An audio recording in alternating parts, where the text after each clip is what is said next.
దేవీ నవరాత్రులను దసరా పండుగలుగా పిలుస్తారు.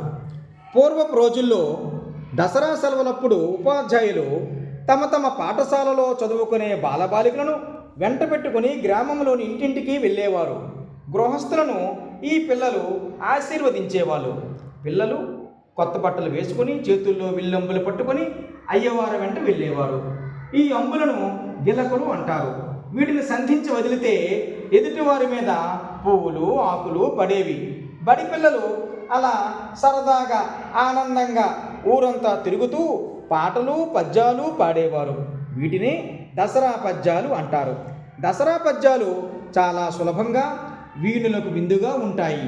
మచ్చుకు మన పాఠశాల పిల్లలు ఈ పద్యం చెప్తున్నారు, మిమ్మల్ని ఆశీర్వదిస్తున్నారు, వినండి.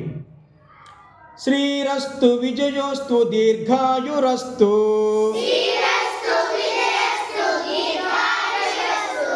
ధన కనక వస్తు వాహన సిద్ధిరస్తు కారుణ్యముగా మీకు కళ్యాణమస్తు ఆశ్వయుజ శ్రీ శుద్ధ మహర్నవమి నాడు బాలకుల దీవెనలు బ్రహ్మ దీవెనలు చాలా సంతోషులై చెలగుచు మీరు బహుమానములనిచ్చి పంపండి వేగా ధనధాన్యములు కలిగి ధర్మములు కలిగి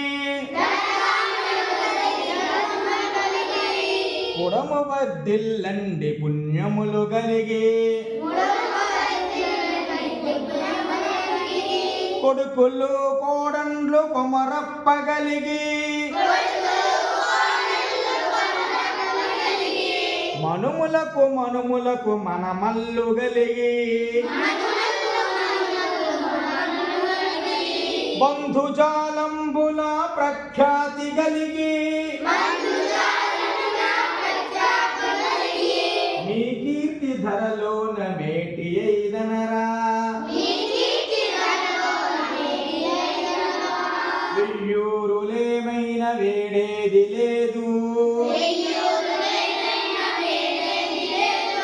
అయ్యవారికి చాలు 5 వరహాలు పిల్లవాండ్లకు చాలు పప్పు బెల్లాలు జయీ భవ విజయీ భవ దిగ్విజయీ భవ జయీ భవ విజయీ భవ దిగ్విజయీ భవ